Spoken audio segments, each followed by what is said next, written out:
Efter 500 år kan man fortfarande tydligt urskilja Gustav Vasas Gripsholm, trots senare tillbyggnader. Om man skalar bort flyglarna och förborgen framträder Gustavs slott med de 4 försvarstornen och bostadslängorna mellan dem. Det var verkligen en riktig borg. Både en militär fästning och en bekväm kungabostad på samma gång.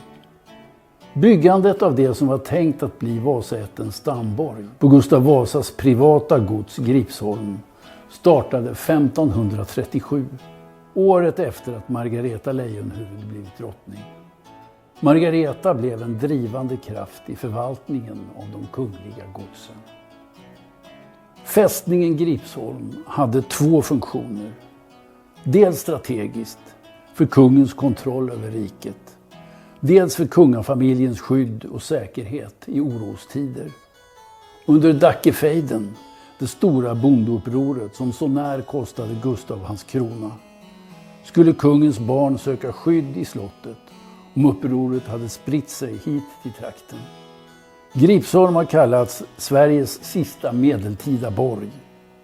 De ovanligt höga rondellerna, alltså tornen, och längornas massiva murar utgjorde den yttre försvarslinjen. Senare fästningar hade en betydligt lägre profil på försvarsverket för att inte kunna träffas så lätt av en angripares kanoneld. Det var ju tur att Gripsholm aldrig blev belägrat. I tornen fanns huvuddelen av det tunga försvaret, kanonerna, i alla riktningar, men i synnerhet mot landsidan. Och Griptornet var det kraftigaste kanontornet, 5 våningar med artilleri. Det här är slottets svagaste punkt, landporten, där smålänningar eller danskar kunde tänkas försöka storma. Därför smög man in porten intill Griptornet. Och dessutom har det funnits ett par extra kanoner i längan på andra sidan porten. Ovanför har det funnits en liten skyttegång för knektar beväpnade med lättare vapen för närförsvaret. Skyttegången gick ursprungligen runt hela slottet, men numera finns bara den här lilla biten kvar runt fängelsetornet. Visserligen hårt restaurerad, men ändå. Och en spiraltrappa fanns i varje torn för att knektarna snabbt skulle kunna ta sig hit upp om slottet hade blivit anfallet. Gustav var kung och härskade över Sverige. Men drottning Margareta härskade över slottet. Hon hade en stab av både anställda och släktingar som utförde det praktiska arbetet.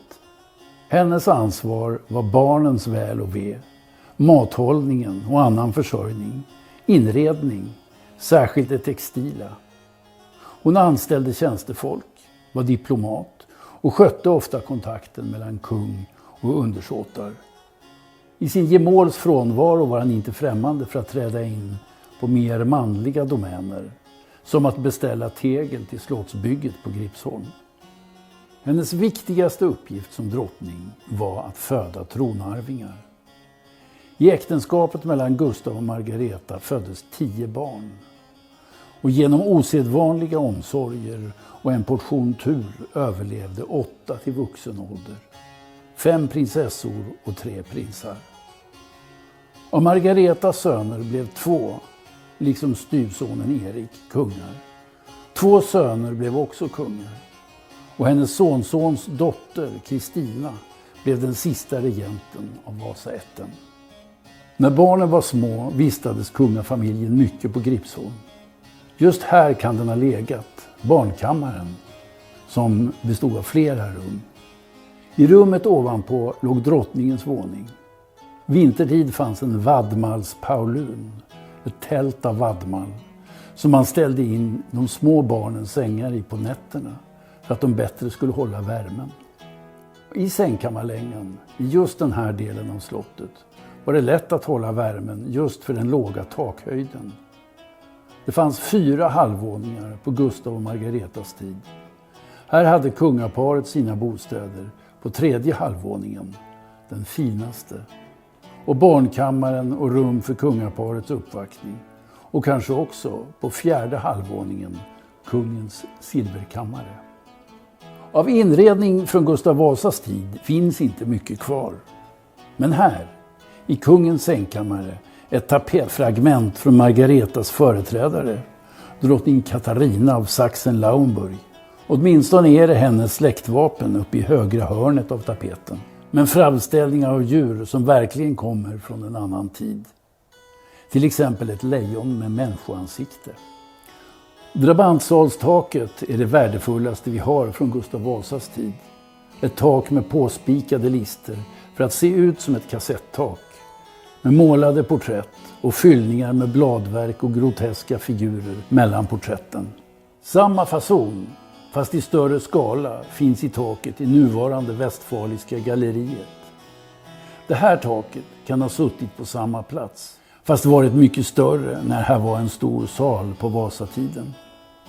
Taket i drabantsalen däremot, med sina små rutor, har kanske suttit i något av rummen i kungens eller drottningens våningar i sängkammarlängan med sina låga tak.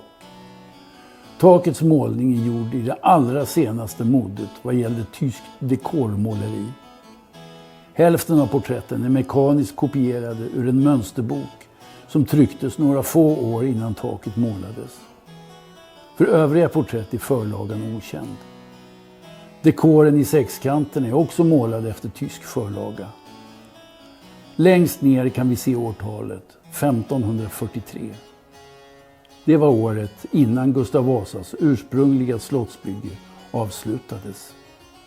Ja, det som finns kvar, bevarat efter Gustav Vasa, det finns ju i väldigt stor utsträckning just här på Gripsholms slott.